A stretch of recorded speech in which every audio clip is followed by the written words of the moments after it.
And we have a very exciting topic that we have for today, which is about entrepreneurship. And as we talk about entrepreneurship, we all realize that this is something that we all need. And we want to thank you for those of you that logged in early, and also those that have been consistent in terms of attending these webinars. We really appreciate that. We appreciate our members that are connected to us all the way from different regions: Mombasa, Naivasha, Kisumu, Nyeri, quite a number of them where we have footprints. We really, really thank you for that.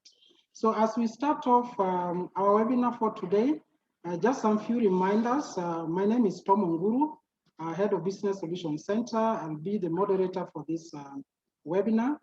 But for those joining us for the first time, I just want to remind you that please, you're most welcome. And if at all you are using your gadgets, please keep them on mute unless you are called upon to make a comment. But of course, we encourage you to use the chat box so that you can be able to interact with us. You can ask your questions there. And of course, just ensure that the speaker will be able to address this. And we're excited that we have our speaker for today, Mr. Joe Nyutu, who is already here with us as he talks to us about the subject of entrepreneurship. Dear members, we are all aware that yes, we all need entrepreneurial skills in different setups in terms of what we do, whether we are working full-time. Man, right from ancient times, has been an entrepreneur. We've been taking care of what we need. We've been actually fending for ourselves, looking for food, because about addressing a need, either at personal level, but more so at a society's level. So this is quite exciting, and we are happy to have you on board. And therefore, for us to start off, I would like to invite Mr. Murithi Ndegwa, Executive Director and CEO of the Kenya Institute of Management, to give his opening remarks. Mr. Ndegwa, please, you have our attention.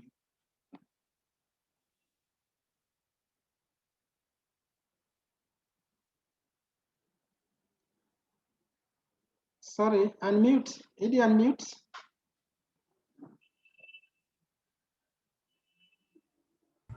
Sorry, Tom. It's okay now. Now you're good to go. Good afternoon, everyone, and welcome on board, and welcome for this webinar. And as Thomas said, we're really glad to have you on board today, and especially those who came early and logged in early. We don't take your time for granted, and as always, as we say always, this is your webinar. So thank you so much for logging in. Now, before we invite the speaker, allow me just to give a brief in terms of what our take is as far as the topic of today, taking off as an entrepreneur, is concerned. From our perspective, we feel that as an entrepreneur, the months, even years after launching your business can be uneven, unpredictable, and even slow. The roadblocks are also numerous, but more than anything, you also know the payoff is often priceless. Suddenly, you find the bridge is crossed, you have more customers, more demand, and more revenue. Your business is taking off.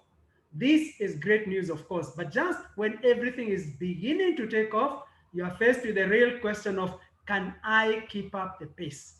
And this is a question that many of us who have ventured into this line always go through. So navigating your company during the takeoff period can be exhilarating and stressful all at the same time. You now need an updated game plan and new ways of operating. And I'm glad that we have Joseph Nyutu, because he's going to be talking a lot about this. Luckily, what has not changed are the business fundamentals, those management traits that successful entrepreneurs almost always possess. And in our view, we think that some of the traits that they possess are maybe tenacity, commitment and vision, and the basic business skills. Remember also to stay focused on your original vision, and before you know it, you won't be worried about growing your company. So today we have gathered to listen and learn about taking off as an entrepreneur. And I end with a quote which says, "You are the master of your destiny. You can influence, direct, and control your own environment. You can make your life what you want it to be." Napoleon Hill on Think. But before I invite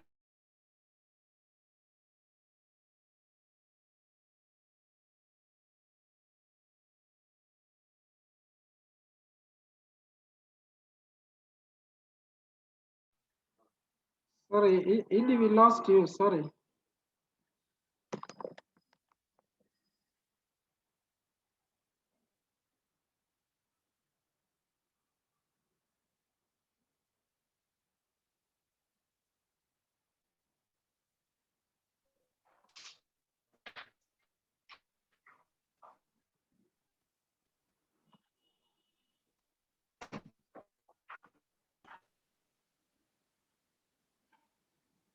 Hello, Edie, we lost you.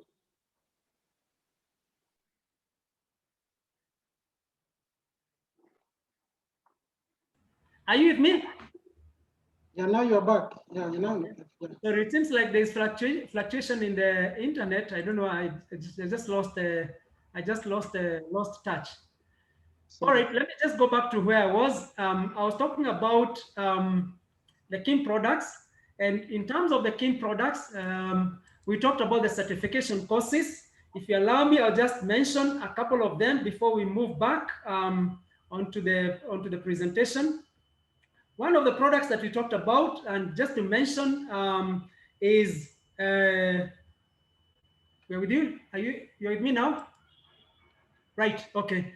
One of the products that we mentioned that Kim offers is Certified Human Resources Professional. This is CHRP. There's also Total Quality Management. There's also Monitoring and Evaluation, Strategic Management and Leadership, and then there's also Supervisory Skills Development, Automation of Records and Information Systems, and then others like Environmental Impact Assessment, Entrepreneurship, and so on and so forth. So the topic of today, we actually offer it at KIM. We also offer CASNEB courses, whether it's CPA, CPS, and CS, and so on. And also there's a program we offer called Associate in Procurement and Supply of Kenya. All this information is available if you visit our website, which is www.kim.ac.ke, or you can call 071 905 4101, and all this information will be put on the chat.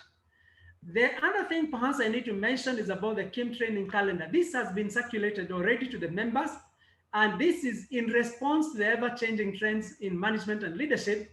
Kim offers all year-round training and consultancy courses, and these are many and varied. I may not be able to read all of them. What we kindly request is that, again, if you visit the website I talked about or call on the number I mentioned, you'll be given the series of the courses, and then you can see which one fits into your perspective. We are right now running some programs in Mombasa, in Nairobi and Mombasa and Naivasha, and also in all our 14 branches. We'll post all this information on the website so that one is able to easily get it, and we'll also put it on the chat. Thirdly, let me mention about Company of the Year Awards. Now, the registration is currently ongoing, and this year's choir theme is celebrating organizational excellence and resilience amidst the pandemic. It's scheduled to take place on 19th of November 2021 at the Ole Sereni Hotel in Nairobi. And this is a culmination of the Organizational Performance Index, OPI process, that recognizes and celebrates the industry champions. Registration, as I said, is currently ongoing. And again, we'll post the information on the chat. So for those who want to participate, please feel free, but we encourage as many as possible to please come on board, because the investment is only 550,000 shillings for the choir category. And this fee caters for the champions training, the internal and external assessment, and the OPI feedback report. Let me emphasize, the feedback report is very, very detailed and thorough. And so in all the 8 determinant areas, if you participate in all of them, you'll get a comprehensive report that tells you where you are and what strengths and opportunities to improve that you have. And since we all know that nobody was born with a monopoly of knowledge, it's always important when we give you the feedback to improve on the areas that have been mentioned. Secondly, we also have in the choir registration, the CEO of the Year Awards, and this is only at 70,000 shillings, and then the Manager of the Year Award at 65,000 shillings. And there's nothing as good as benchmarking yourself against your peers in the industry. So we encourage members, please come on board and register for choir. Sometimes back, just about a year ago, we introduced the ICDL.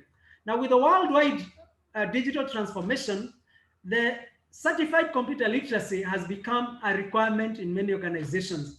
So the International Computer Driving License is the world's leading computer skills certification. Now, applications are currently ongoing. So for those of you who may want to enroll, please feel free. Again, the information is available on the chat or visiting the website or the telephone number that we'll give on the chat. Last but not least is a diploma in law management. Kim introduced this course specifically to help every one of us navigate the legal and ethical framework of business.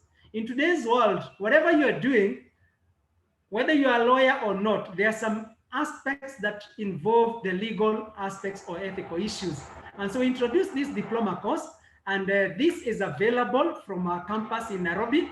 And again, since the April 2021 intake is ongoing, we kindly request you please visit the chat and see the details and enroll as appropriate.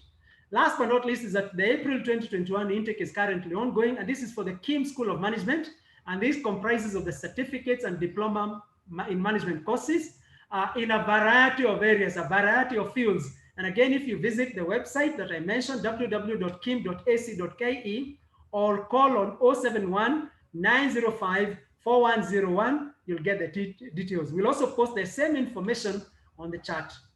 Now, ladies and gentlemen, it's now my pleasure to invite our keynote speaker. And our keynote speaker is none other than Joseph Nyutu, a man I've known for quite some time. And I'll kindly request Tom to put his information on the chat so that we can read it all together. Now, Joe Nyutu, all right, we're there. Okay, Joe Nyutu is a leading motivational speaker, corporate trainer, and conference speaker who has widely, locally and regionally and globally traveled. Mr. Joe Nyutu started his career in corporate Kenya at Unilever. Then he went to Cadbury, Hako Industries, and Tea Board of Kenya in the middle and senior sales and marketing leadership positions. The influence of Joe Nyutu is experienced both in the public and private sectors, having consulted for blue chip companies, NGOs, SACCOs, hospitals, schools, and he's also taught as an adjunct lecturer in a number of institutions, namely, he'll tell us, but he's taught as an adjunct lecturer in universities like Kenyatta University, at Kenya Methodist University, and he's also taught at KIM and CHRM. He has also been an assessor in the KIMS OPI program. Joe Nyutu speaks on personal and corporate leadership, strategic thinking and planning, emotional intelligence, personal branding, peak performance, and dealing with depression, mind mastery, and parenting today. Joe Nyutu has published a book available on Amazon.com titled How to Live Today in Gratitude, and is also a contributing writer to Marketing Africa magazine for marketing for over 12 years. Mr. Joe Nyutu holds an MBA in strategic management. He's also a PhD student, and he is happily married to his college sweetheart, Vicky, and God has blessed them with 3 children, Nyutu, Kenodia, and Muero. He lives in Nairobi, in Kenya. Ladies and gentlemen, let's warmly welcome Joe Nyutu. Joe Nyutu, you're there. The floor is yours. Please yes, give us I am. Thank you. Please give us a discourse on the topic of today. And as we always say, if all is well, please give us the thumbs up. If there's a problem, gives us the thumbs down. And right, to welcome him, we normally just do the ululation. Joe, the floor is yours. Thank you. Thank you so much, Ndagwa. Thank you, Tom. I hope you can hear me, Tom. Tom, can you hear me? Yes, we can hear you. All right, good. Thank you so much. It's a pleasure to be here with you, Mureithi. It's been a while since we touched down, but I know we will have time very soon. Today we are looking at taking off as an entrepreneur. I got laid off in 2006 for the first time. There was a restructuring within the company where I was working, and I found myself without employment. But of course, after 6 months, I got back, and that's when I joined Tea Board of Kenya. But I learned something during that time, that you're gonna think out of the box.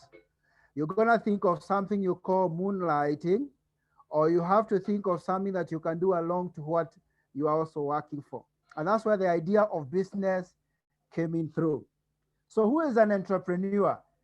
Quoting from Richard Branson, as I move into it, we are told business opportunities are like buses. There is always another one coming.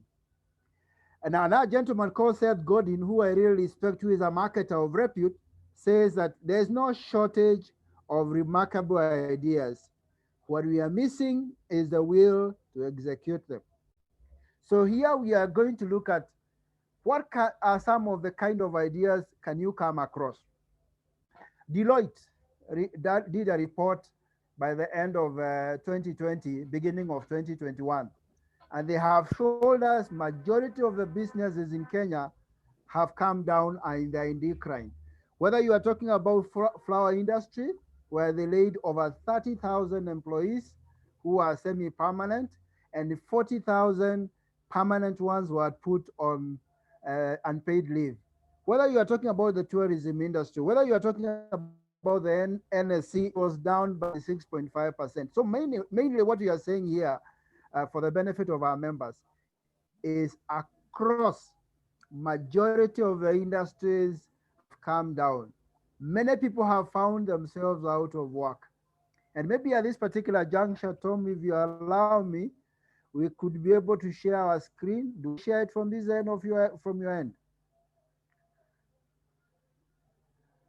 Tom, do I share my screen here, or do you share from your end?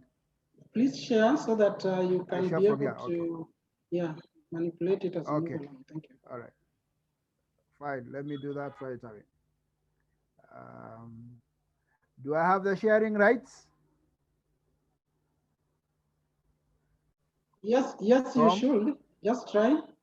Okay. No, I have got him. I've got it. I've got it. It's okay. Okay. Good. Got it. Are we good? Yes. There you are. Just put good. it on Yes. Yeah, Yes. There we are. So yes, we are saying we want to take off as an entrepreneur, and personally as an entrepreneur, I have what I call my vision statement, because every entrepreneur, you got to know where you are going. And I'm saying I need to be a global influencer in building of talents in the society. And therefore, if you go to any of the social media platforms, LinkedIn, YouTube, you go to Facebook, you just Google in Joe Nyutu, then you're going to find something we are doing. We are saying today that entrepreneurship is like women football. And I can see we have a good number of our ladies on board. Have very, very key in entrepreneurship. Number one, teamwork. You cannot, when we start, as our able CEO has said, is that you find you start alone. And we are going to find reasons why people start businesses. You cannot succeed alone. So like football, it's gonna be a teamwork. Number two, you require grit. You can see how those two ladies are struggling against each other. You require to push your way, edge your way in the market, because the market is very tough and competitive. Before I came on board, I shared with one of my mentors, George Washuri, and he said, and I know he has been on this forum 8 points, which I want to start with. George Washuri of Optiven. It is not a walk in the park. Doing business is not a walk in the park. Number two, you have to let go. Sometimes you find you have done an investment, it's not working. Then you got to let it go so that you can also be able to do something different. Number three, innovate, innovate, innovate. Be on the lookout for new ideas and different ways of doing things. Number four, spend time thinking. And this is what you call meditation or reflection. When you push the whole day, probably even need to have the night, get time, even if it's after 2 weeks or after a month, to have a time of reflection. Where am I going? So like football, you require to have time for reflection. You require to build relationships. That was George Washori told me. And long-lasting relationships. You need to be committed to your business idea. It has to be either you or it doesn't succeed. He also told me finally, competence and the ready to, Be ready to take a risk. It's a risky business, putting in your money, putting a reputation, putting in your all the best you have. So if I come back to the women football, you require teamwork, you require grit. Grit is the ability to survive even when people are telling you it is not working. You are still in there, you are putting in the grudge work. Number three, awareness of your physical and mental health. I require what Tom had, I like what Tom had put on LinkedIn, that we're going to look at also our physicality. You require to put in the physical, your body, your mind, and you also your mental, which is very, very important. Like women football, the number four key thing is perseverance. You can see those two ladies have been training.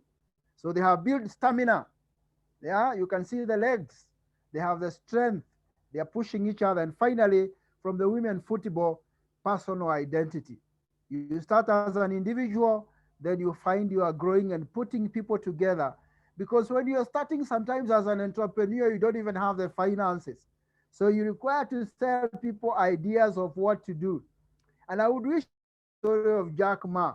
He could look like he's a very huge guy, but he started as a university student somewhere in a room, convincing another 25 university students about something called the internet.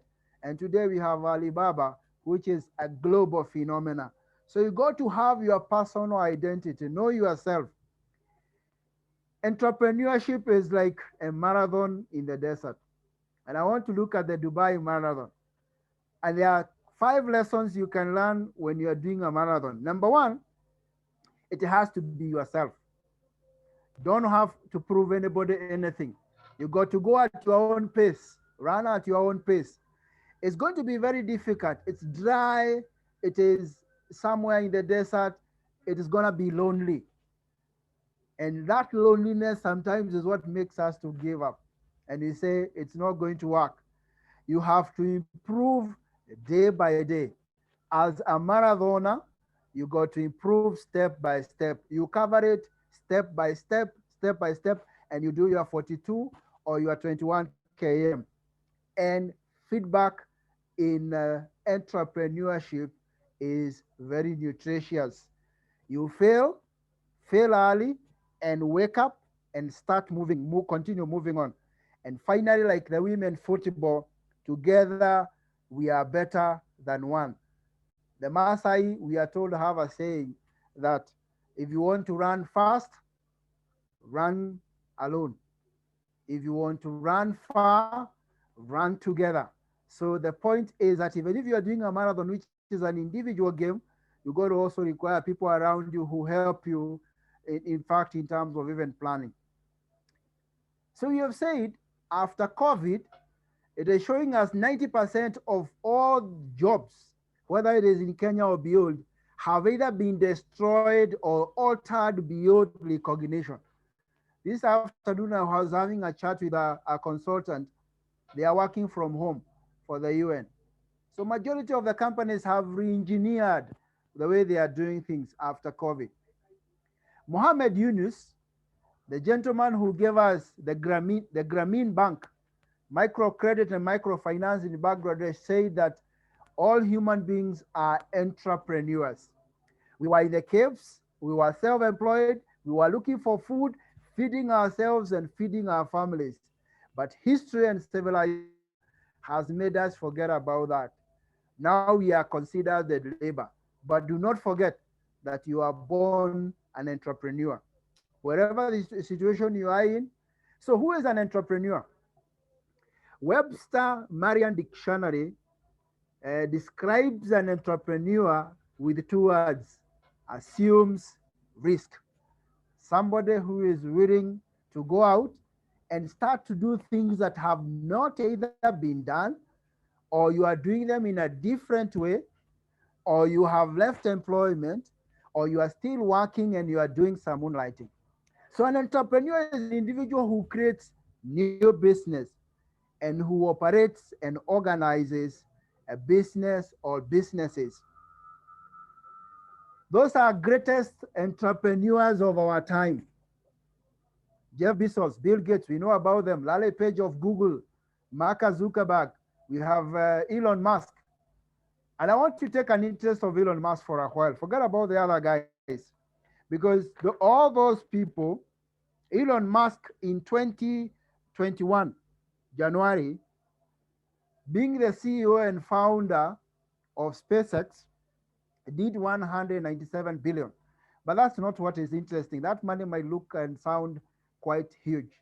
He's a South African born African of a white origin, left South Africa, went to study in Canada, then went on the road, got into the US, and got into what they call the Silicon Valley, or where they start the dot-com companies. And the gentleman, recently a movie was created on him called the Iron Man. Who believes in himself. He keeps pushing himself even when sometimes situations look difficult. That might sound as if it is out. We have our own homegrown entrepreneurs who we are all familiar with. Equity Bank, you know him, Munga, Vima, Tabitha and husband, Manu Chandaria. I've already mentioned about George Washuri. But let me leave those because they again might who are doing dollar billionaire kind of business, shelling wise. I have a gentleman who is my neighbor. The gentleman joined the university.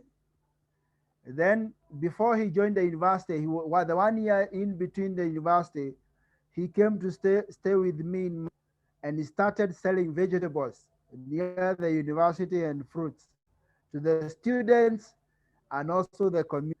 Now he was called in for his degree, education degree, did it for 4 years. But before he finished the 4 years, he was already running 2 shops within the university, what they call the tax shops. So doing his degree here in Kenya, not abroad, where we say they do more than one job. University with his beard in education, he didn't look for work. He went somewhere in Eldoret, started a business of a wholesaling. Today, that gentleman owns over about 10 shops in here around Nairobi, because after post-election violence, he moved back to this side. And he employs over 50 people. That gentleman is somebody familiar to me, and therefore is an entrepreneur who said, yes, I'm educated, but I'm also going to do something different. What is not entrepreneurship? It is giving up when you fail. Don't give up. Because you're going to fail. As the CEO has mentioned, we fail. We fail along the way. Entrepreneurship is not making only money. It is pursuing that dream, and that dream brings you money. Entrepreneurship is not being worried about the next one financial year. I know that's what cracks our mind, even when we are working. But you also look at the dream. What is a bigger dream? Entrepreneurship is not doing it yourself only. Get a team around you that you are going to be able to actualize. But how do you do it? Am I an entrepreneur? You can do a quick test. Do you identify problems and do you help to solve them? An entrepreneurship can start as you're working. There's what you call intrapreneurship. I'm working for an organization, but I'm also working looking at the business aspect, the P&L. Recently, I had a session with one of my mentors, and I was telling him of a job I did last year in November in Kisumu. And he was telling me, did you look at the P&L? What was your profit and loss? How many days did you spend in Kisumu vis-a-vis what you are earning? So are you identifying a problem even where you are working, and are you helping to solve that problem? One of the companies that my good friend Muridi has mentioned I worked for was Hardcore Industry. We all know very well, and maybe some of my former colleagues could be in this webinar. It's owned by Chris Kirubi. And I worked for him for about 8 years, joining as a sales rep, left as a brand manager. One of the things he used to tell us, because he used to come for all the sales meetings, is that hang a coat in my office here, and someone is going to hang a coat in your company tomorrow. So what is it that I'm doing in the company where I'm working that is helping me to develop entrepreneurial skills so that tomorrow when I'm running my own, I can be able to do are you innovative? And maybe Tom, if there is anywhere you'd like me to stop, feel free to let me know. Tom, if you feel good. So are you innovative? Are you an opportunist? Are you a risk taker? Are you a self-starter? Are you open-minded? Yeah, do you look for opportunities? And you know, you start with an idea, and then you must push the idea to implementation.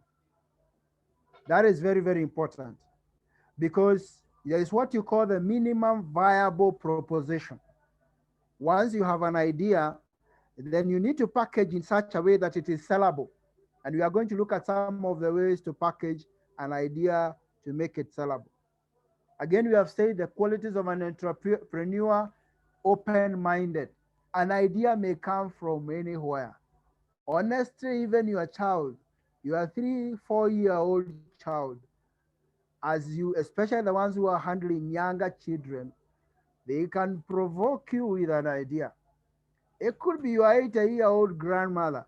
Recently, about 4 years ago, in one of the classes I was tackling, a master's class, 2 students came to me and asked me, Mwalimu, we want to start a company, and we want to start HAS, yeah, HAS services. That is the funeral rights service, the last respect kind of service. Now, the friends in that class, the only thing I asked them, go and consult your 80-year-old grandfather and grandmother. If they are happy, go ahead and do it, because it's a service you're offering. Although, you know, for them, they are better when people, of course, have passed on. Are you passionate? Are you confident and disciplined? Are you a risk taker?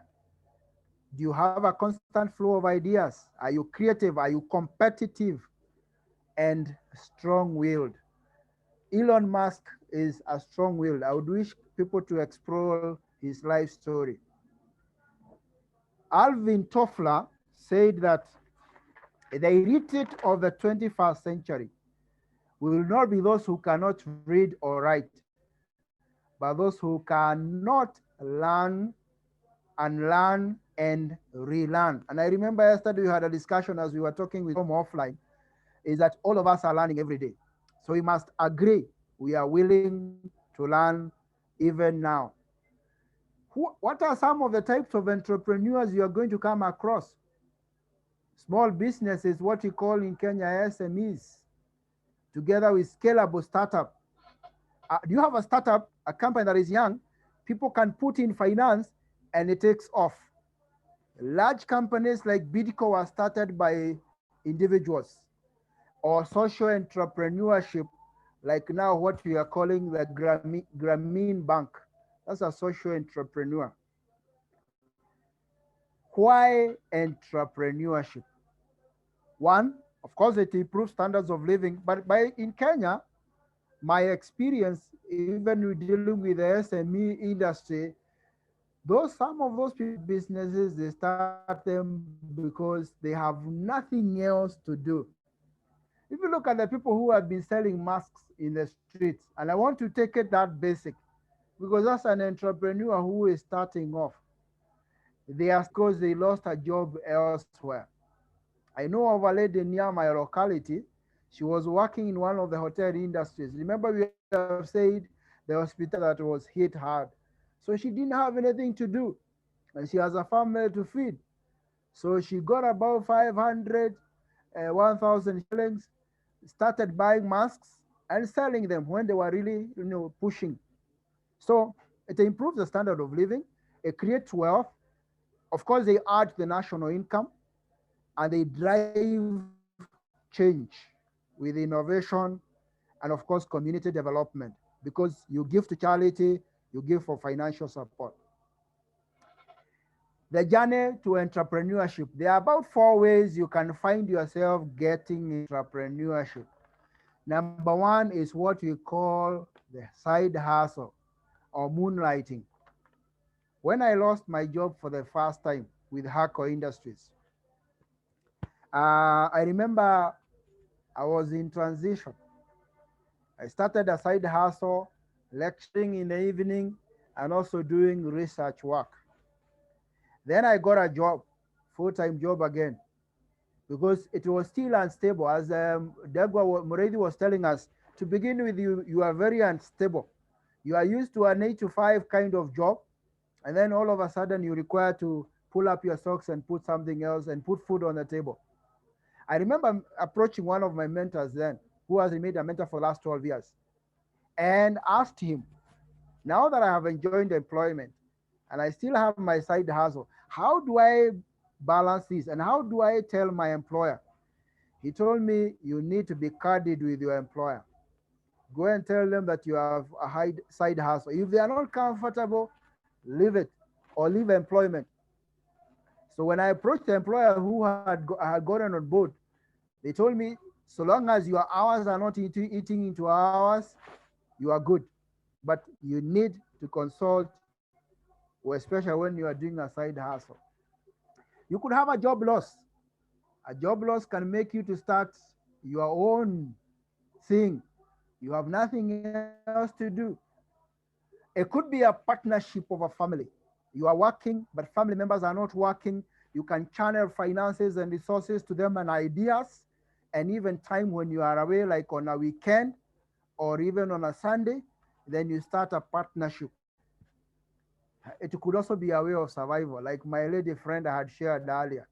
It is either you survive or you die. So these are some of the 4 ways you can find yourself, or you can go into partnership. For example, you can get a bigger hotel or the fast food kind of, and then you become one of their partners. So I want to discuss entrepreneurship using one model, the Virgin Atlantic model. This is the gentleman called Richard Branson and how he started the Virgin Records, the Virgin group of companies. The first thing that he did was to create a useful product.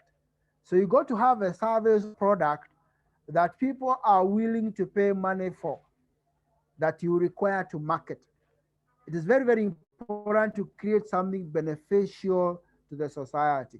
That lady I'm speaking about selling masks, there was a gap in terms of masks, and therefore she required to fill that gap. Create a useful product. Then number 2, simplify. Simplify your message. Customers do not just shop for a brand. They also identify some core values. So ask yourself, why do I need the business? Why am I starting it? And you are able to simplify your message. What all keys? Keep it simple and short. Of course, as we are saying, sometimes when you are starting, you don't have, all these comes later. That time it is a day at a time, an hour at a time. Rent, you have to pay, even moving your merchandise from where you are getting it to your premises, it's an issue. So, but you require to keep it simple. Keep it simple. Number 3, market yourself. Personal branding. That one we can take another day. But it is very, very important for you to always make sure that you are put. When Richard Branson started Virgin kind of groups of company, he went to a certain gentleman who was his mentor, and I'm the benefit of mentors, called Sir Freddie Laker. And he told him, now because you are coming up against the British Airways, you got to use yourself and market yourself. Find your tone, know your brand, do things your way, and create waves. So if you are a small business somewhere in Gekomba, do it with a difference, the way you approach your customers. If you are a small business somewhere, for example, in Down River Road, do it with a difference. Your hours of opening, your customer service, which you are going to look at in March, do it with a difference. Don't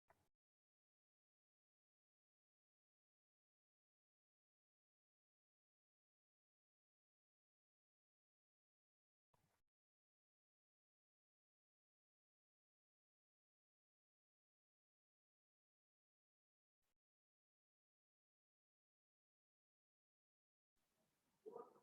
Joe, sorry, Joe, we have lost you. I don't know whether it's your connection.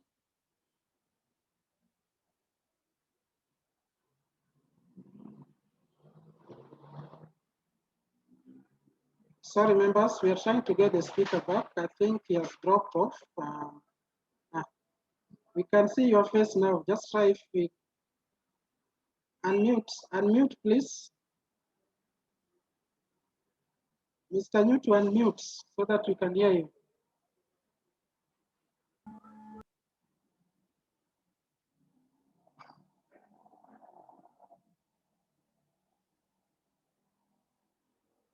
Try to unmute. Yes. Yeah, I'm there. Okay. Yes, continue, please.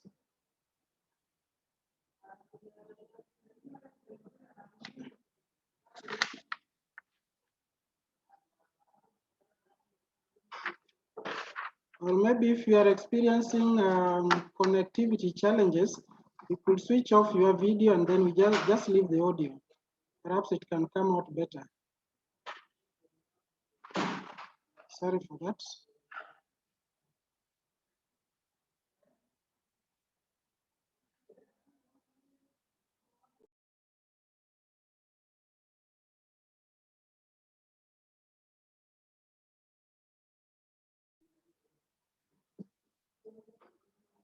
Sorry, members, we're just getting this sorted out.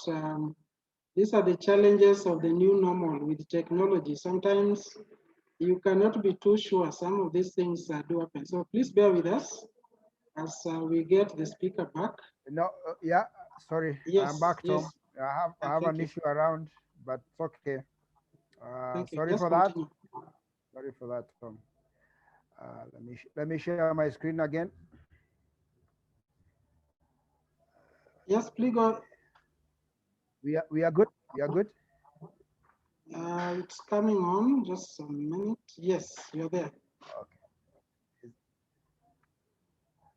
Good. Thank you so much, Tom, for the patience. So we were speaking about marketing yourself. Speak about yourself. Put yourself out there. Now we have so many channels, even the social media. Just put yourself out there. Number 4, embrace the social media. In my experience, I'm noting that you require to be seen out there. And thank you so much for all those who are logged in. Mase Kerema, Patrick Moragori. Feedback you receive on social media, through your SMSs, through your WhatsApp, take it in your step and use it to improve. We're also saying that whatever you are doing, even the things are very tough. When sometimes you even don't have money to pay for the office, when sometimes you don't even have money to pay for your fuel, comes to that particular point. When at times you don't even have money to pay your workers, keep the motivation going. You got to do self-motivation yourself. And that's why George Washoru had told me earlier, before I began, that you got, even when there is nothing coming through, you got to spend time motivating yourself. Push yourself.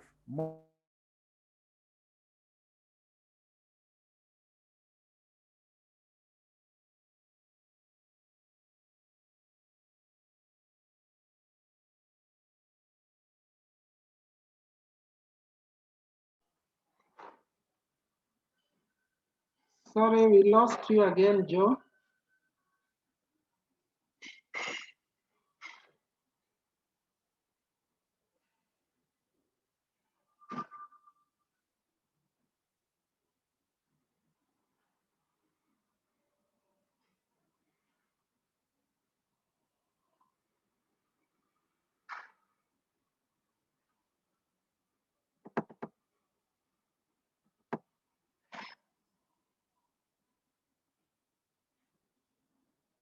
Sorry, members. Joe, we lost you.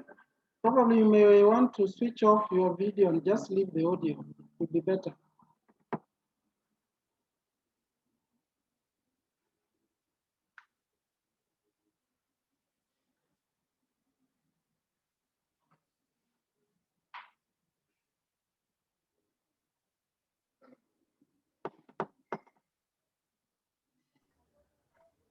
Okay.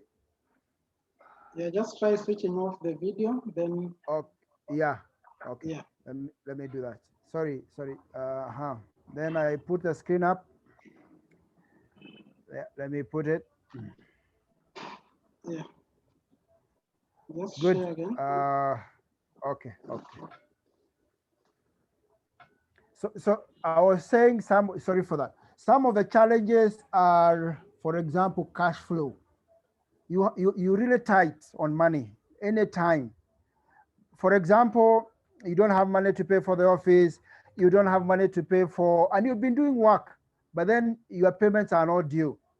One of the ways you can be able to handle this is always ask for a down payment. One of my mentors told me recently, especially us who are in the consultancy business, sometimes it's good to ask for a down payment. Be confident of the service you're offering and ask for a down payment. That will depend 30%, 20%, so that you have something to work with. Then at the same time, invoice your clients on a shorter date. Negotiate or a shorter payment period with your client. Number two, when you are hiring employees, if you reached a point where as an entrepreneur, either you have a project that requires more staff, there is something we call the working interview. Arrange for an interview with this particular partner to come over. And don't talk to them as if you are an employer. Talk to them as if they are partners. So that in a way, they see how you work. You don't have the deep pockets. And therefore, you are engaging them on what Tom likes to call the gig economy, that you are engaging them for only a while. And then after that, you part ways. Time management for an entrepreneur, and especially when you are starting, you have actually everything. I was the accountant, I'm the finance person. Whenever I'm doing the document, you find you have to input your legal, consultant.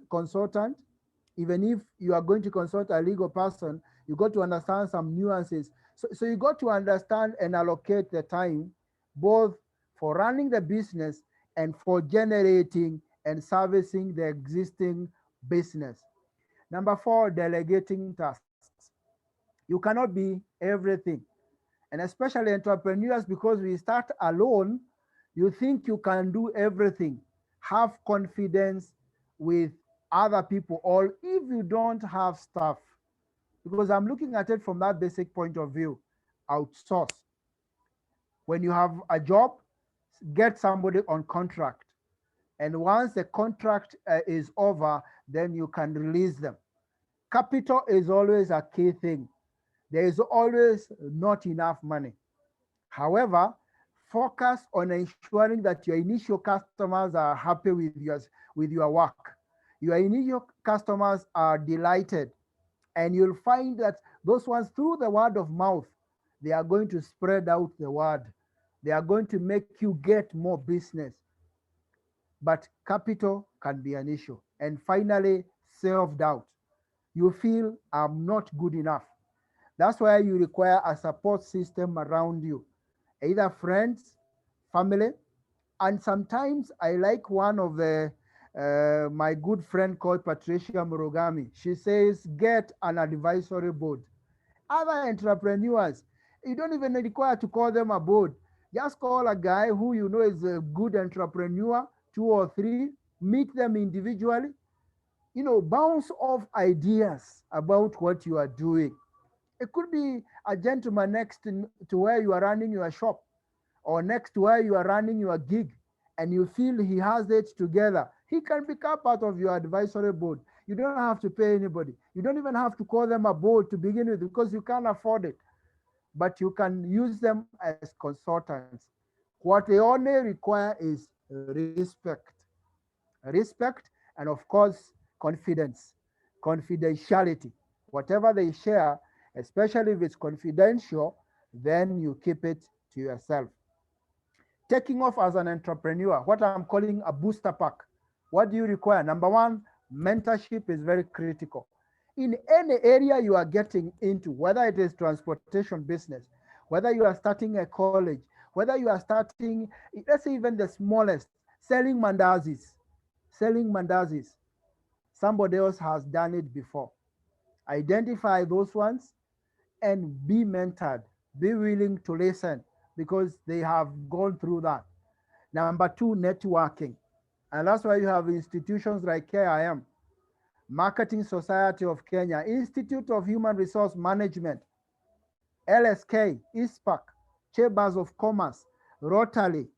Join those bodies because through them, even for example, in a market area where you are running a small gig, there could be a market association.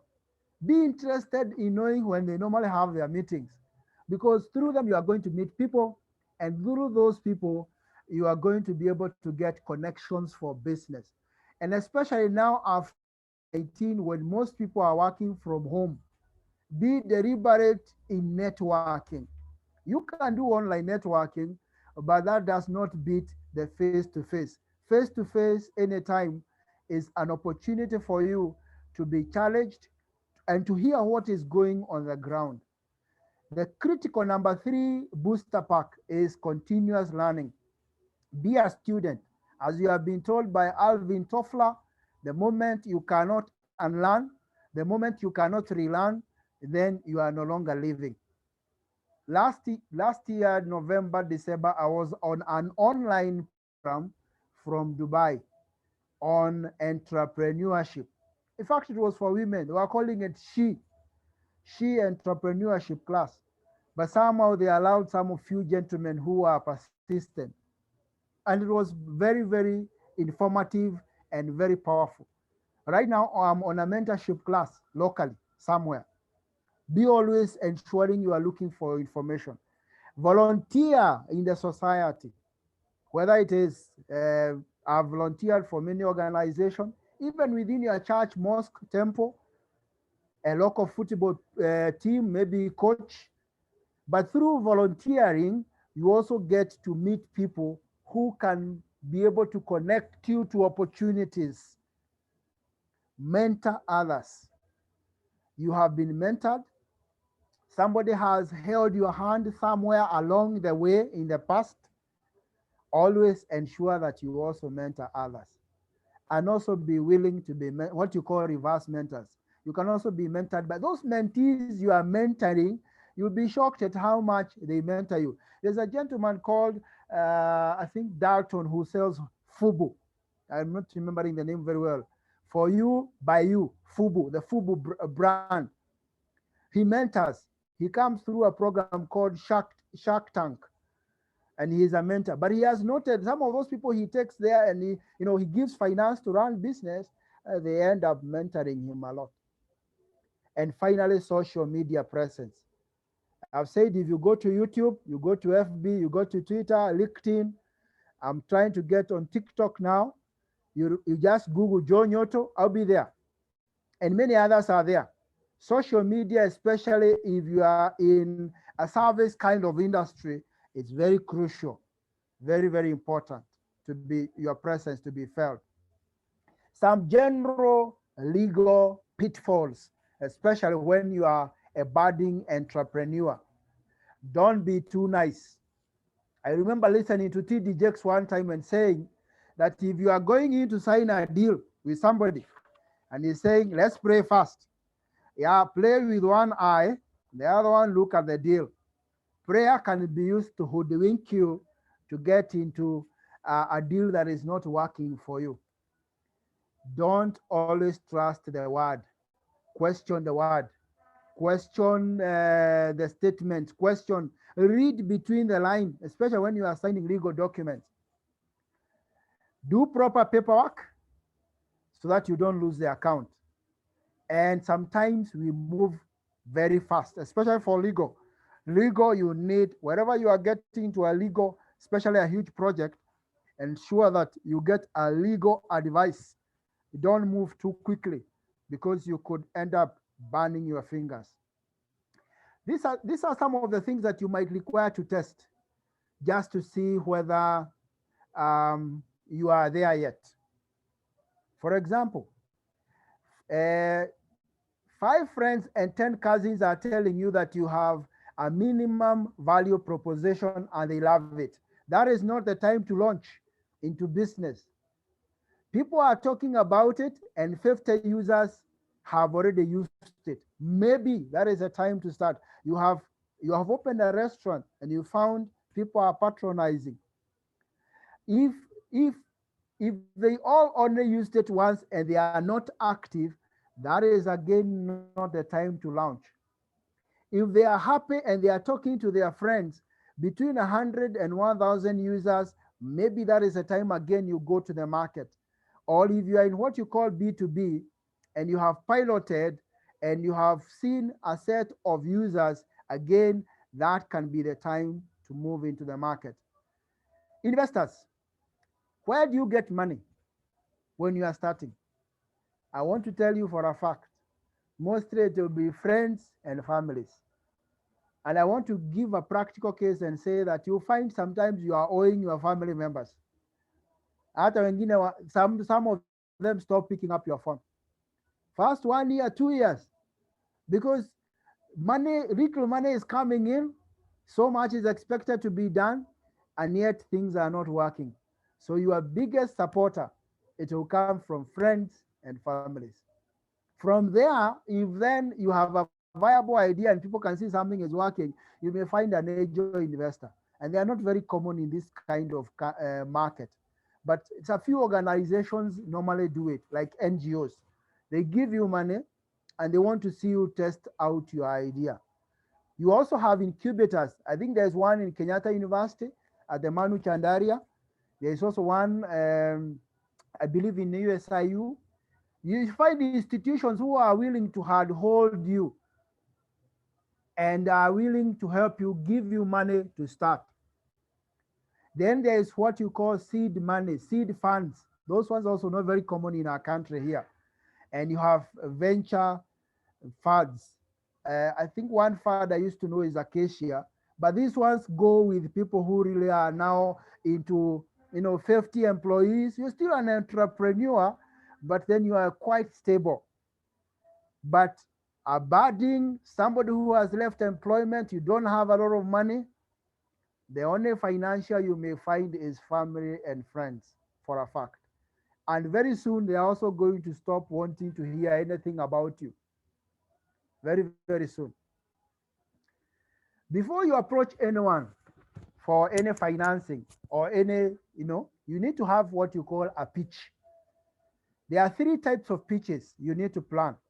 One is what you call the concept pitch. What is it that you are selling? Is it mandazis? How are you going to be selling? Can you be able to put that within a business card? Write a statement within a business card, the size of a business card. That's what you call a concept pitch. Like, for example, you can say, I'm a personal driver. Or for a bank, it can say, oh, you are banking, or you are Sacco Bank, I bank the tribe, or what they are calling bogey. Number 2, elevator pitch. There is a pitch that you require 1 to 2 sentences that if you get into a building, into the elevator, and one of the biggest investors in this country gets into the elevator, and you have 30 seconds, what are you likely to tell them about what you do that can capture them, that in the next meeting they are going to go to, they are going to talk about you? If you work in a company, for example, you are talking about entrepreneurship.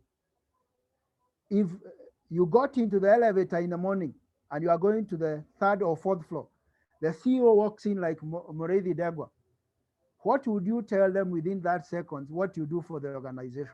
That's what you call an elevator pitch. 1 to 2 sentences, quickly. Like I told you, our vision statement is to empower. Our vision statement is to mentor and capacity build for talent in the society. There's also what you call a pitch deck, 10 to 12 slides. Now, this is what you go when they call you for a presentation. Come and present. Tell us what you do or you are doing online. First slide, your company logo and the opening. Second slide, what is your overall business view? What do you think the company has a problem with or your target client? Number 3 slide, what is your team? 4, what is the market opportunity for this particular company? Number 5, what is your solution? What service are you offering to be able to solve my problem? What business model are you going to use? When you do strategic planning, there's a business model you use. Maybe you can say, for example, balance scorecard or any other. Number 7, what strategic relationships are you going to bring on board for me? What competition do you know I'm dealing with? What is the barriers to entry for me? Because remember, you are trying to solve a problem from me. What should be my unique selling point? How am I going to gain traction after you have given me your service? Traction means momentum. What is your projection financial overview for me as a company? And capital request. And finally, what is your contact information, and you close. So those 3 pitches are very important: concept, elevator, and finally the pitch deck. How do you approach investors? 1, you may have somebody who is kind enough to do a warm introduction to you. That happens. That is not common.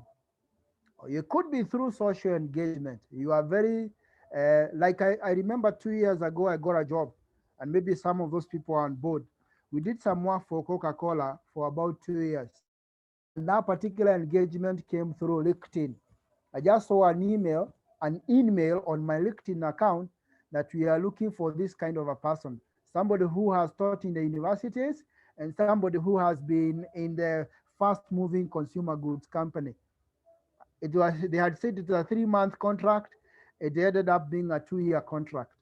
Some of them could be on board already. I think Susan Kiama and maybe Peter Kimura. So it could be an engagement on social media. It could be, for example, you have been connected to somebody, or you have a mentor. Don't ask them for money. Ask for advice. Build a relationship. Money always follows. Build a relationship, money follows. But we have a tendency in our country, when you get introduced to somebody who is senior somewhere, who probably you think can be able to give you money to run your business, you speak about money first and they run away. So first of all, build a relationship. And then, as we have said earlier, find mentors.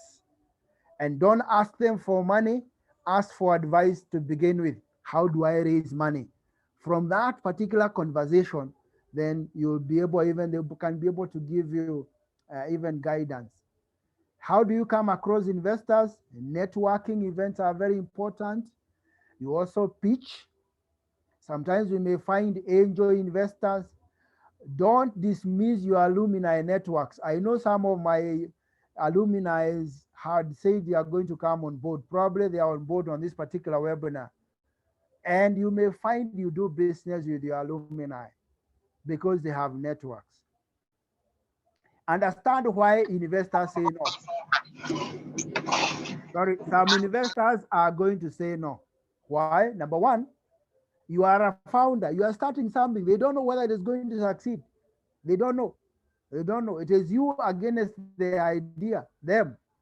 The market risk. They are not sure there is a need for that product you are starting. Competition. There are so many other competitors in the market. So someone else can do it better, they believe.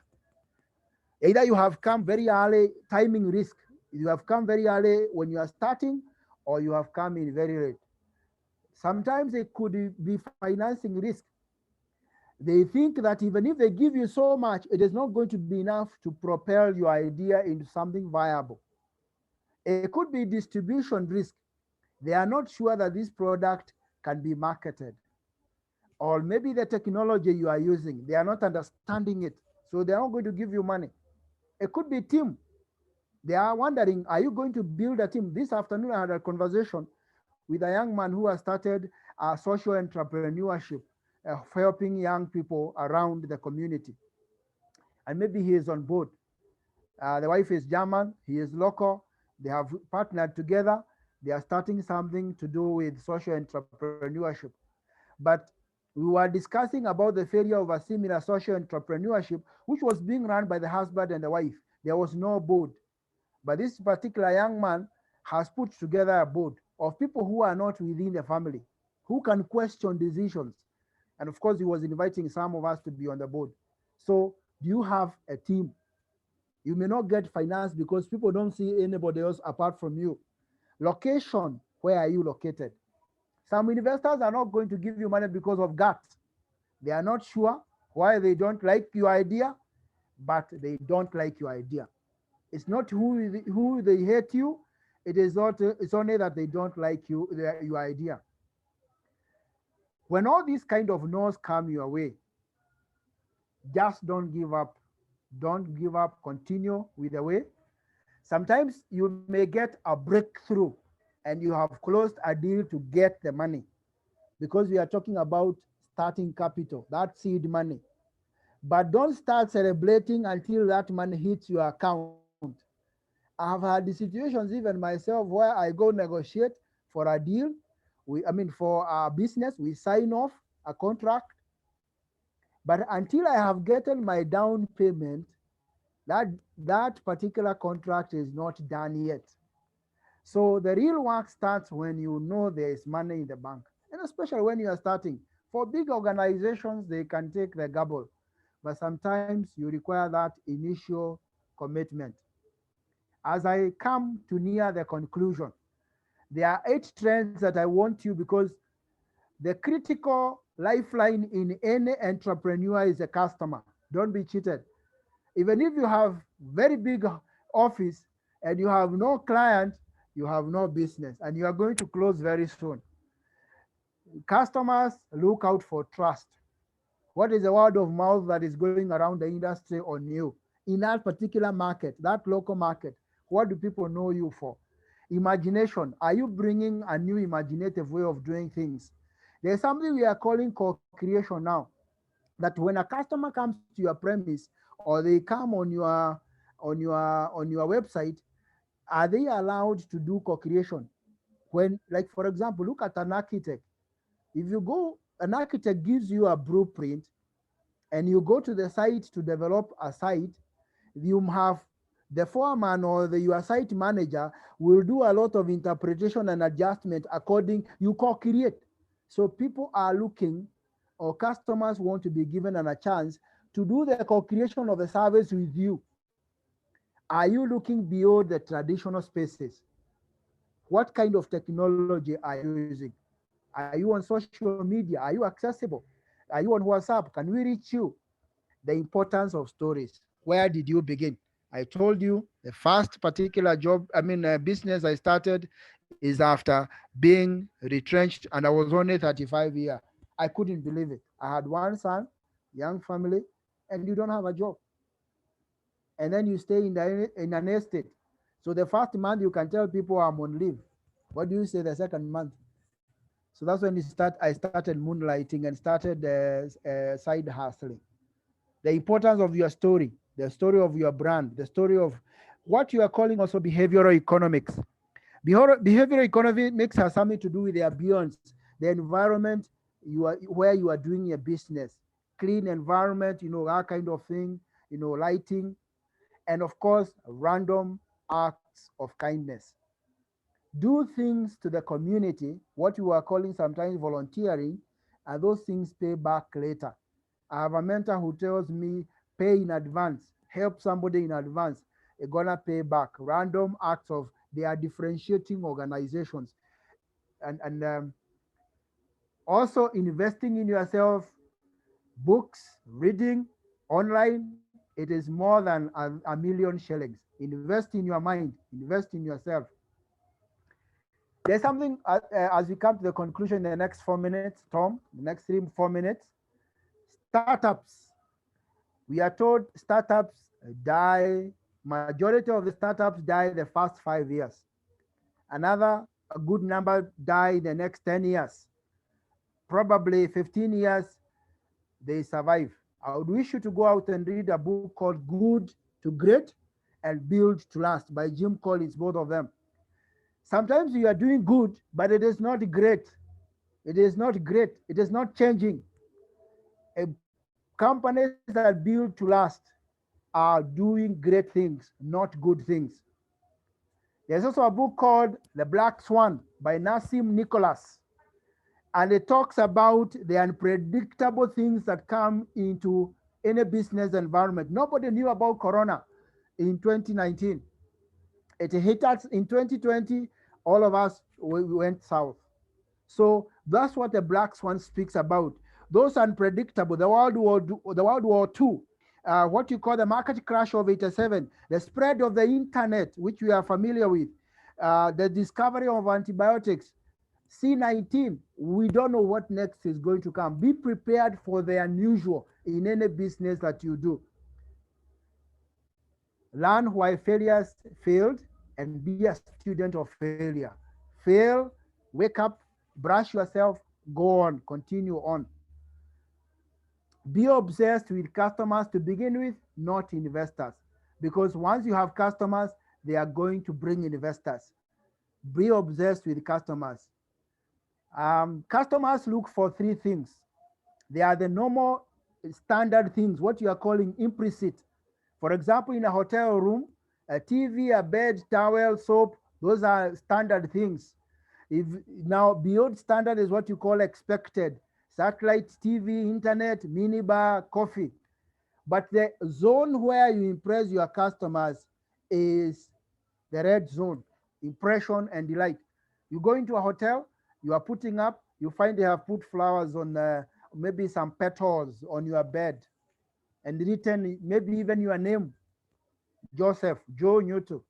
That will impress me. They have gone a little bit further.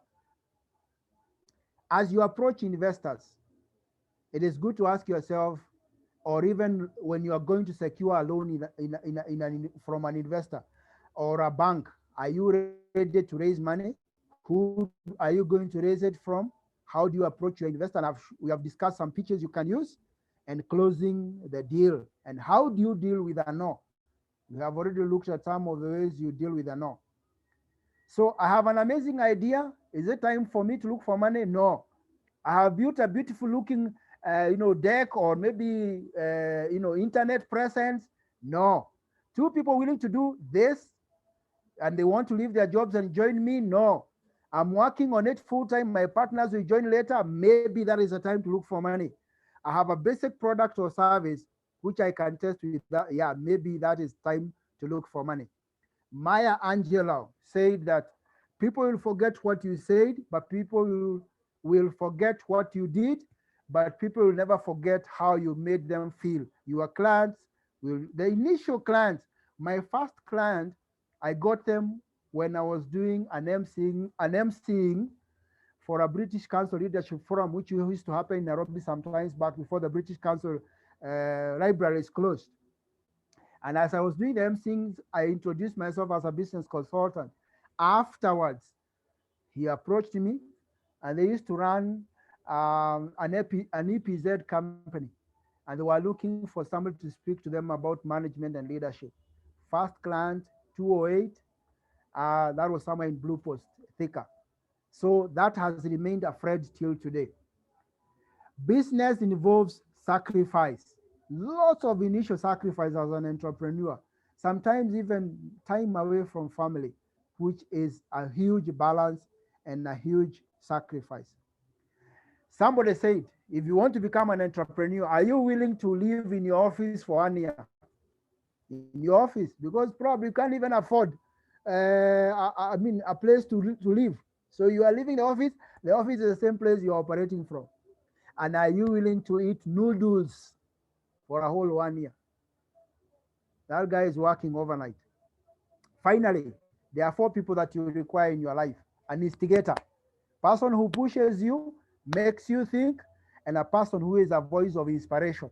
That is very, very important as an entrepreneur. Another person you require is a cheerleader. You are a huge fan, a strong supporter, the voice of motivation when things are looking very bad and dire. You also require a doubter, somebody who tells you, I don't think the devil's that is not going to work. Try something else. Don't leave employment right now. You are going to fail. Don't start that side hustle. You are good. That doubter is very, because they make you to take time to reflect. Is a voice of reason. You also require a master, loud, belligerent voice that demands you to get things done. They are the voice of progress, steward of momentum. They push you and ensure you meet your deadlines. And especially if you have gone to a level where you have 5 employees, 7 employees, get one of the employees as a taskmaster. Most accountants are very good. Guys who work in finance will put you on, because those ones deal with tasks. Very good on taskmasters. You require a connector, a person who is able to find new avenues for you and new allies, remove the roadblocks for you, and they are able to help you to reach people and places you can't. They are called a voice of cooperation. Most of these are your mentors. One or two. They can open opportunities because they are higher up, slightly higher up. A mentor, a hero, a North Star. Somebody who has done it, so you are emulating them. They are really true authority because they have made it, and you are not. They have made it. Again, be obsessed with customers, not investors. Finally, today, do one thing every day that scares you. Eleanor Roosevelt. If you are not doing that, then you are not in business. Thank you so much, Tom. Buyamuno, Erokamanu. Thank you, Tom. Thank you, Joe, for your presentation. Of course, we can even see from the chat box very, very positive comments. We thank you for that. I think we only have 2 burning questions from the members that if you don't mind, you may want to address some 2 questions. Are you good to go? Yes. Yes. Now, the first question, we are talking about entrepreneurship, and of course you shared with us even some homegrown examples, people who have excelled in this area. And so the question that comes is, why do some big local entrepreneurs fail? We have seen what has happened in the retail industry, the supermarkets, where we had very colorful, promising businesses, and then all of a sudden they just took a nosedive as such. So why do this kind of enterprises fail? Started with good intentions, very, very promising in terms of growth, but then at some point in time, they just fail. So that is the first question. Maybe you may give us some highlights on that. And then the second question that has come through, it is said that tax mistakes are the biggest killer of SMEs. Please comment on this. Of course, understand that being a financial expert, you'll be able to delve into that. How do SMEs get to deal with tax issues, especially entrepreneurs, and those just starting off? How do they deal with this so that they can be able to survive their 3rd birthday? So please, if you could address those 2 questions, we really appreciate it. Thank you. Thank you so much, Tom. I hope we are good. Thank you. Very wonderful questions. And Taskies, I'm sure you are talking about Taskies or Nakumat, for not mentioning them. When I was working for Harco Industries as an employee, I was tasked with what you call key account management, which means handling the supermarket. So I have a personal relationships, especially with the Taskies. I know the owners, some of the owners. Therefore, some of the things I'm likely to say here are things which I observed with my own eyes. And number 2, it could be something from, from other contexts. But there's something we are calling in management, and Morevi can be able to attest with me here, succession planning. Succession planning, especially for family-owned businesses. That is a killer of most of these businesses. When the patriarch passes on, and there's a very good study done at USIU and Strathmore University on family-owned businesses. Well, I remember one of them, I was with one of the students. Succession planning is a critical thing. We assume because we are blood brothers, we cannot disagree. But definitely we will see things differently. Remember, in psychology, we talk about personality type A and personality type B. Personality type A are generally people who do things very quickly, perfectionist, and they want to be on top. They are very belligerent. Personality type B are people who are laid back. They are more team players and they want to be led. So you find the siblings within the family have different personality types. And once the patriarch goes, they don't have a system which can be able to do proper succession planning. So I think for me, and it's really painful to see a supermarket like that one, which I know I dealt with, and I attended many launches, even for Nakumat, when they were opening branches, and then you don't find the business there any longer. And they were very robust. Succession planning, succession planning is a critical area that we may require either as an institution, Mr. Muredi, to start courses around retail management, and one of the components is succession planning, especially family-owned businesses. I think I want to leave it there, but that is the killer.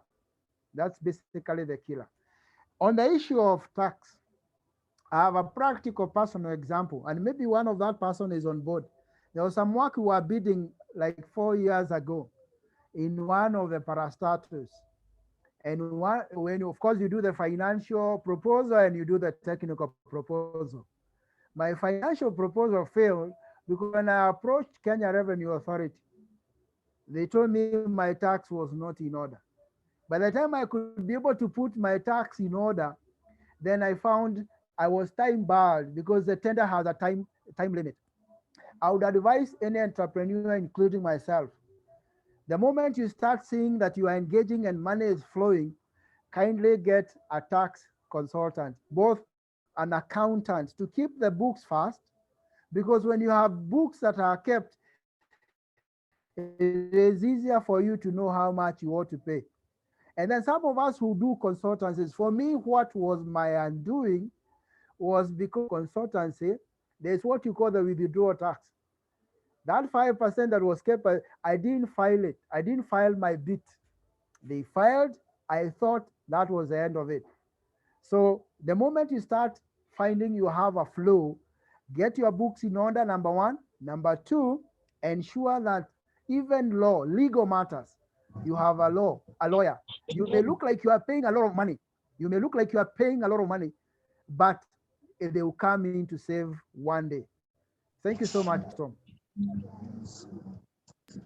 Thank you, Joe, for articulating, answers to those questions very, very well. Succession planning is an area of concern, and I also want to believe, corporate governance also plays a role in success of organizations. I can see our friend and our fellow, Mr. Mwai Kiu, an expert in corporate governance, will confirm the same. So these are challenges to entrepreneurs, and as KM, we are there to support you. So please don't let your business die. If you need something around succession planning, if you want to do corporate governance programs, we are there to support you. Yes, thank you. So thank you so much, Joe. Thank you for your presentation. Thank you for your time.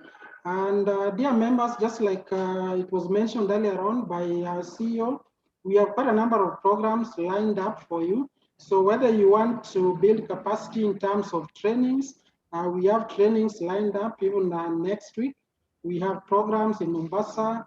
Just to mention just a few, asset disposal training, 15th to 19th of March. That will be in Mombasa. Then there's also TOMAP, what we call the Effective Office Management and Admin Program, Module 1. This will be running from 22nd to 26th of March. Customer care and communication skills, emotional intelligence, which is something that leaders really need. All these are lined up. And just like it was said, please interact with us on our chat box, visit our website, and interact with that training calendar so that you can stay connected to your institute, because this is your institute. We value you as members, and we appreciate your time for being here with us. And so wherever we get such kind of opportunities where we can be able to support you to be competitive, we'll be able to do that using our different programs. So thank you so much. I want to hand it over back to Mr. Ndegwa, please, for your... Maybe a last thing, Tom, maybe the last thing I would want to... Yes, Joe, go ahead, please. Yeah, as I have said earlier, do one thing every day that scares you as an entrepreneur. Do one thing every day that scares you, and you are good enough. Remember to visit me on any of the platforms, Joe Nyutu, Facebook, YouTube, subscribe, and let's continue chatting. Thank you so much, Tom. And also, Mureithi, thank you for having me here. Thank you. Thank you. Great parting shot. Over to Mr. Ndegwa, please, for closing remarks. Yes, thank you very much, Tom. Members, once again, we want to say thank you very much to all of you for having logged in today. We appreciate your presence. We also appreciate the fact that you've attended this webinar and the fact that you've stayed on until now. This we don't take for granted. But allow me specifically just to say thank you to every one of us who participated. At peak, I see we're about 100 or so, and that's not a small number. It's a big number, and we don't take your time for granted. So thank you so very much to all of you. We also want to appreciate those who logged in today for the very first time. I scrolled through and I think I saw quite a number of faces that are new. And to all of you who came in for the first time today, thank you very much. To those who've been with us since inception last year, again, also thank you very much.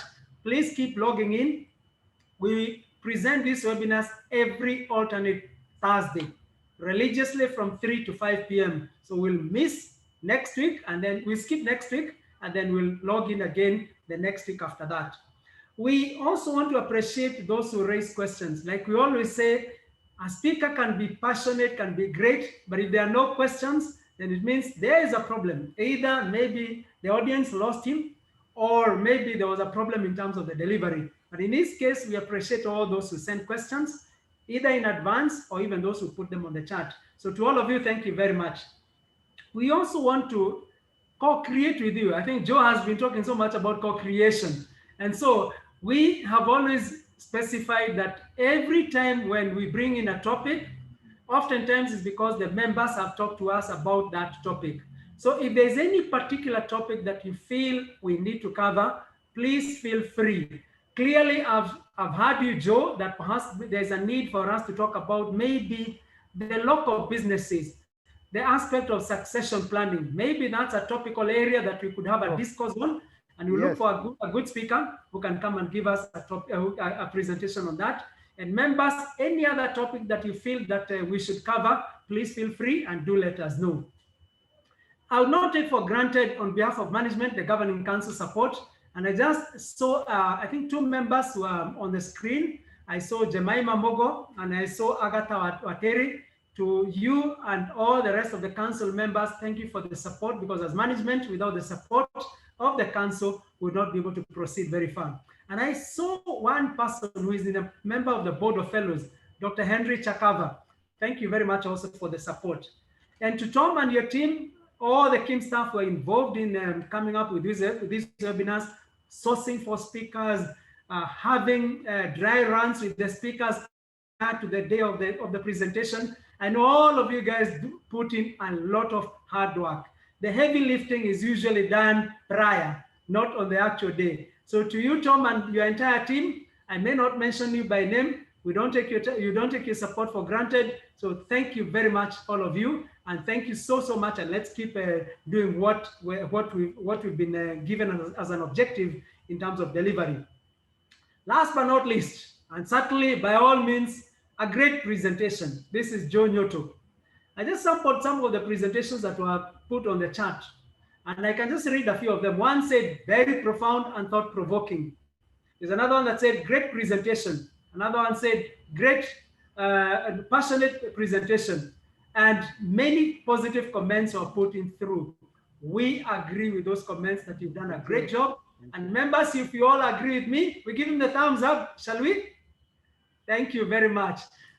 We always end with ululations, and since we can't clap for you, we'll just give you the normal electronic ululation. So Joe, thank you so very much for the great presentation, for the great discourse that you gave on the topic, and the great passion that you displayed in giving us this discourse. Thank you so very much. We may call you once again for another topic. Please be there and be ready for us to call you. To the rest of the members, thank you. To all the other members who are able to log in today and those who are still present, thank you so very much. Have a blessed evening, and please let's continue to observe the Ministry of Health guidelines. Let's keep our social distancing, let's maintain the protocols, and have a great and blessed evening. Thank you all, and have a blessed night. God bless you all. Thank you.